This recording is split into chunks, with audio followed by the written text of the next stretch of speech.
up, guys? It's KJ, and normally you haven't probably seen my face in like so long. I know. Normally I've been doing like Beyblade videos and stuff like that, but I really wanted to come to you guys today because a couple things actually. Well, one, I'm probably gonna do this in a separate video, but one of my videos on my channel, right? The QR codes, 20-point QR codes for Sun and Moon. I really want to thank all you guys out there that have been watching that video. I mean, that was the first video on my channel that's got 1,000 views. Like, when it was hitting 500, I was like, whoa, okay. I don't know what's going on here, but keep it going. But I've never had a video on my channel hit over like maybe 200 views. The highest amount of views that one of my vids had on my channel was maybe like probably like 100 views, maybe 200 maybe, but not like it didn't go higher than 200.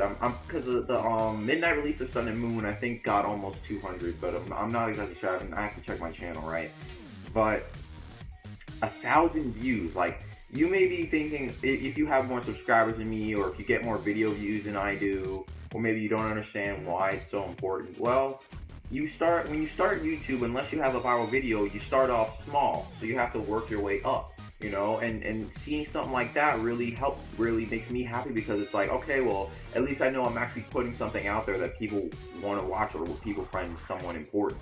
Sure, although they may not watch the entire video, they may just be watching it just for the QR codes, but still, the fact that that many times it was watched, it doesn't matter if it was watched 1,000 times by the same person or 500 times by 2 people, still, that's a lot of views, and like, I haven't seen something like that before. So it's really kind of hard for me to really put that into words, but I really want to thank all of you guys that were watching that video, regardless if you watched it from the moment it started to the moment it ended, or if you watched it or you just skipped through the QR codes. That still counts as a view. So I want to thank all of you guys out there, regardless if you're subscribed to my channel or not, or maybe you just looked it up online and found this video there because the QR codes in this video weren't fuzzy, so you could use them.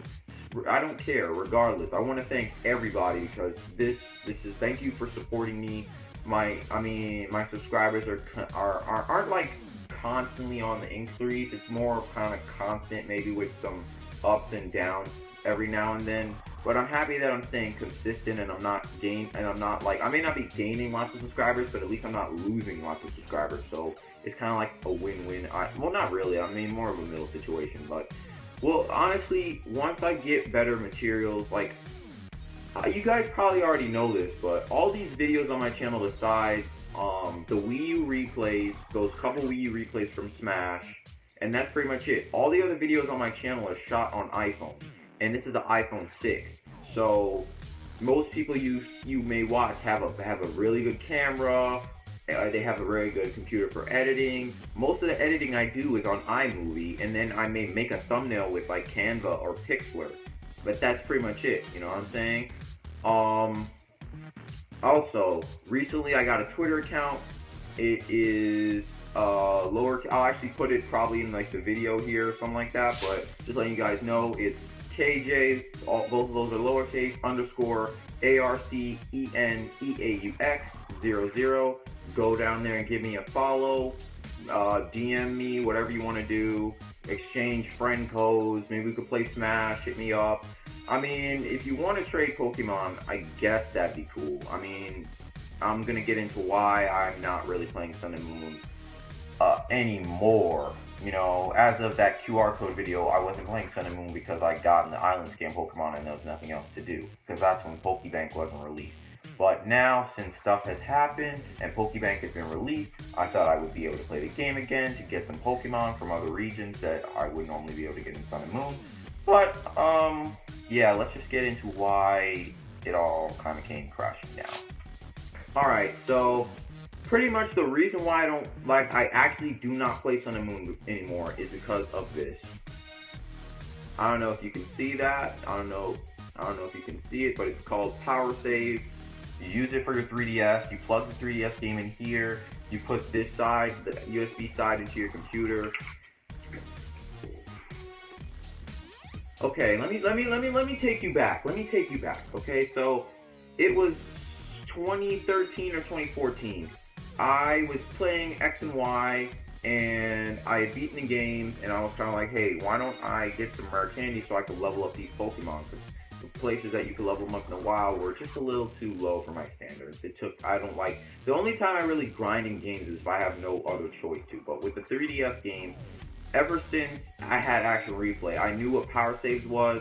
I never got it, but I was like, you know what? Maybe I should get it. It looks interesting because Action Replay didn't really do me any. It only did good deeds for me. It didn't corrupt my game. It didn't do any of that stuff. So I was able to do a lot because of Action Replay for Soul Silver, Heart Gold, Diamond, Platinum, Black, White, Black 2, White 2. All those games I used Action Replay for. I used Action Replay for them after beating them. So don't worry, I'm not one of those guys that just play through the game all cheats starting at the beginning. No, I play the game first to get a feel for it, then I use cheats when I need to level up Pokemon. So I'm at least a decent person that wants to use Power Save. But I'm not using this garbage anymore. I'm not using this garbage anymore. So here's what happened. So this is the first Power Save I got. So I decided to use it with Pokemon X. I just want money and rare candies. I put them in my game. I mean, I didn't really know how to handle power saves right, so it is sort of my fault, and because of doing that, my game got corrupted. I didn't know how to back up saves at that time, so I literally had to start X from the beginning. Yeah, it wasn't fun. I mean, if you have to restart an entire Pokemon game where you caught all the Pokemon in that region, all you have to do is just level some of them up, it's not fun, okay? It's not fun. X and Y did not have Dex Nav like Ornav does, and neither does Sun and Moon, which we're going to get into in a little bit. But after that, I had to replay X. It was okay, I guess. But the reason why I have another power save because I got a refund for that because it pretty much wasted all my time and money, right? So it's the summer.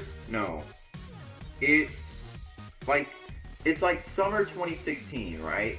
So probably like early June, probably mid-June maybe. And I have this game called LBX or Little Bowser's Experience. If you've seen the anime journey for it on my YouTube channel or whatever it is, I don't know why I'm pointing, but if you've seen it on my YouTube channel, you know that if you watch it, you may know that I played the game first, and then I kind of watched the anime, which is the reason why I got into the anime. But I beat the game, and I was on my second playthrough, and I was trying to get certain cards in the LBX card battle, but they're so hard because no matter how many times you put the same card up, you still will get all these other whack cards or whack weapons and builds that it doesn't even make sense. So what I did was I got Action Replay because I was getting desperate and I needed a certain LBX model. So I got Action Replay and I got all the cards, so I didn't have to worry about grinding for cards anymore. So I had all of them, so I could get any LBX I wanted. From there on, it was just really just trying to find the right skills. I still had to play the card game a couple times to get the certain skills I needed, but it wasn't as much as playing it 100 times and not getting the one you want. It was probably like slimmed down to maybe 20 or 10. You know what I'm saying? So it was a pretty big decrease. It was still kind of rage quit or annoying because sometimes you wouldn't get the skills you want, but it was a lot easier. So I used it with LBX, no problem. I still have LBX because I'm not really ever going to give that game away. I also used it with Puzzle and Dragon Z. Like that, I sold that game because I had gotten all the way to the post game in that last area, the dungeon, the actual dungeon, like right. I think that the dungeon right before the boss dungeon, but not the area dungeon, but like I'm in the last dungeon area, but I'm in the second to last area before the boss area, and it was just really, really annoying. Every time I went up against monsters, my entire team was level 99 because of I could generate eggs to level up my team. Keep in mind they were all in like their 60s, so it wasn't too big of an increase, right? And I would go up against all these double team monsters. I would beat them most of the time, but then when I got to the boss, it was just really annoying. I mean, because I don't understand how he would whoop me and my team would be really good. So I was just like, screw it. And I wasn't even going to give the Mario side a try because it was just a big waste of time. So I sold that game, right? And then Sun and Moon finally came out, and you already know how it is with Power Saves. They already, like, this thing here costs about $20, maybe a little over $20, right? So they want to make more money. So what they do is they put it on their site saying, oh yeah, we're making codes for the newest game. So in this case, Sun and Moon. But the thing is, the codes aren't available for everybody at game release. So Sun and Moon came out November 18th. The first codes for Sun and Moon weren't available till like mid-December. That's because they do this thing called Prime Points, right? And they pretty much make you pay so you, or pay a subscription so you can get your codes early. I don't know. I mean, I understand that they want to milk this cow for all it's got, but this is a little too much. That's the reason why everyone has to wait almost a month or two just to get codes for their games. It's really annoying, right? So I did that. I waited. And probably one of the only good things, some of the only good things about Powersaves right now, you can do backups, you can do cheats, and that's it, right? Because backups and cheats are the really only things you can do. So I did it with Sun and Moon. I started doing it in December. The last of the updates, we still have one more update coming early March, but I'm not gonna get it because I'm not using Powersaves anymore. So I get the codes, I get the cheats and everything, right? So I'm happy, I'm fine. I mean, I actually had leveled up most of my Pokemon prior to the cheats coming out because I was getting really impatient. So I was like, you know what? Let me just get all the normal guys out the way, like the guys that evolve at level 30 or maybe early level 40. But any guys that are higher than that, like Hydreigon or any other Pokemon like that, or Goodra or whatever, no, I'm just gonna wait for Powersaves to come up. That's too much of a grind or too much of a struggle, whatever you want to call it, right? So Powersaves comes out, I get all the things I need to get, I can pretty much rare candy anything I want, I have lots of money, I can get all the items that I was missing, great. So Pokebank comes out, and now everyone is giving away tons of Pokemon on GTS. So I'm like, okay, well, I want those Pokemon. I actually, what was it? Last week, I actually, I wasn't in school Wednesday, Thursday, or Friday. Thursday and Friday we had a snow day, and Wednesday I was sick. So I started using Powersaves because I had started in the Kanto Pokédex, right? And I was moving along really good. But the problem is that most of the times when you're on GTS, I mean, it's a good thing you can separate legendaries and other trades, but there's not that many fair trades. Most of the time you see legendaries before you see any random Pokemon, and even when you get the Pokemon, someone already has traded it, so it's really annoying. So I was like, you know what, I'm not going to take the zigzag route to get a Pokemon. I'm just going to try to find the straightest line possible to get it, which would be getting a legendary. And although you may be thinking, like, King Games, why would you train your legendaries away? That's like so stupid. Okay, well, I'm not. I'm going to clone them using Powersaves. But what would happen was although I was very successful, this all came crashing down. I completed the Kanto Pokédex, and I completed most of the Johto all the way from Chikorita to Tyranitar. But this was all in Sun. I actually had done it in Moon too, but because of me cloning so many Pokemon, because I was using Moon to do it, I actually wound up corrupting my save 3 times, okay? 3 times. So at that point, I was like, every time I got my save corrupted, I was able to use the backup that I had. But it came to the point where at the 3rd game corruption, every backup I was using did not work. Even the ones that I had made backups of didn't work. So I had to back up the save to a one that I had made in December, 2 whole months earlier, right? And pretty much what happened after that was, when I opened the game, it works, it does work now, but I lost 40 hours of gameplay. So I don't have all the island scans. I don't have the Kanto Pokédex completed. I don't have the Johto Pokédex completed. All the legendaries I got that are in the Kanto and Johto Pokédex, I don't have anymore. I only have them in Sun. And I was really, really, really ticked off because I lost all that time. It's not like I was handling the Powersaves wrong. I know how to use it. I knew how to use it. I figured out how to use it when I got OBX, so my games would never get corrupted. But apparently that's not the case. So, moral of the story: unless you get Powersaves Plus, because Powersaves Plus is a lot, it's more of a beeline to getting your codes faster. There's not really need for a computer anymore. You can use your cell phone, you can use your tablet. It's more efficient. You can use Amiibo, because my Amiibo Powersaves apparently just stopped working right before I had finished completing the entire line before Cloudcore and Bayonetta came out, but they haven't come out yet, so forget what I just said. Before I completed the current line of Amiibos that came out for Smash, I actually replayed my Amiibo Powersaves. I used to give my Amiibo stats 100, 10, 10, 100 attack, and 10 defense and 10 speed to give 120 total, right? But what happened was that it stopped working, so I literally had to do like close to 40, 40, 40 for my last couple Amiibos, like Robin, Lucina, Roy, Ryu, Lucas, and yeah, that's pretty much it, I think. So, Powersaves Plus, I may give that a shot, but it probably won't be a Pokemon. Alright, so back to the moral of the story. If it's Pokemon related, do not, unless it's one code. But even with one code, or even if you're backing up your game, or if you're reading your game, there's a chance it could get corrupted. So as I stated before, do not. And there's like a 90+% chance your game will get corrupted if you use it with if your Pokemon game will get corrupted if you use it with Powersaves. So just don't use Powersaves with your Pokemon game.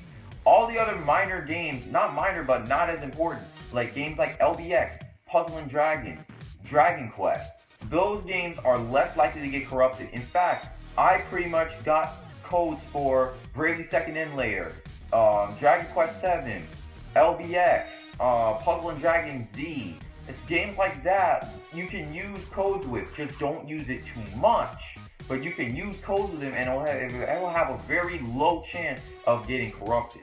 So, yeah. Personally, I really wanted to make a video of this thing because I want to burn this so badly. I'm not, like, to give you a sort of a scale of 1 to 10 where 1 being the least upset and 10 being the most upset, I'm at like a 5 or a 6. You may be like, okay, well that's not that upset. I know, but if it was, I almost had to restart Moon, okay? And that's not fun. That's not fun. I was luckily able to get my backup, thanks to Powersaves, one of the only 2 good things it has, right?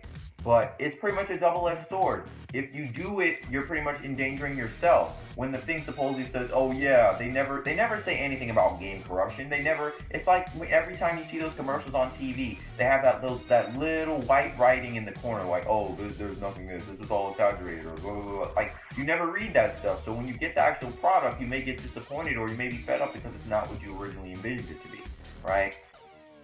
But as I stated before, if you're going to use Powersaves, I'm not going to try to stop you from using what you want to do. I'm the same kind of guy myself. I like to use Powersaves so I can get certain items in games that would normally be impossible for me to do it, or just level up the characters I'm using, or get, like I said before, either get items or level up or money. Like a lot. It's just a lot of stuff, you know. I understand where some of you guys may be coming from and saying I need Powersaves. I'm not going to use all that time to get items. I get that. I'm the same. But with Pokemon, just tread lightly, okay? Please just tread lightly. If you look online, there's so many cases of Pokemon game corruptions, mainly prevalent in X and Y or NAS. Not as prevalent in Sun and Moon, because people people use Powersaves for Sun and Moon, but I haven't really heard of any corruption just yet. It probably will be a little bit soon, but with me, I'm throwing this. I'm probably gonna throw this out. This is garbage at this point. So this is freaking garbage. Like, okay, it's garbage. I just threw it. That's the noise you heard, but it's garbage, right? Anyway, other than that, yeah, I hope you guys enjoyed the video. I tried to really be highly descriptive and informative as I could. I'm trying to look at the actual like camera more, so it's not like my eyes are drifting off or something like that. And other than that, yeah, thanks for the support. If you can, follow me on Twitter. My name or handle, whatever you want to call it, will be on, like, if you click on my channel, it's like in the right corner where the channel art is or whatever. So yeah, give me a follow, DM me, whatever you want. And other than that, yeah, thanks for watching. Hope you guys enjoyed the video. Please like, subscribe, and I'll see y'all later.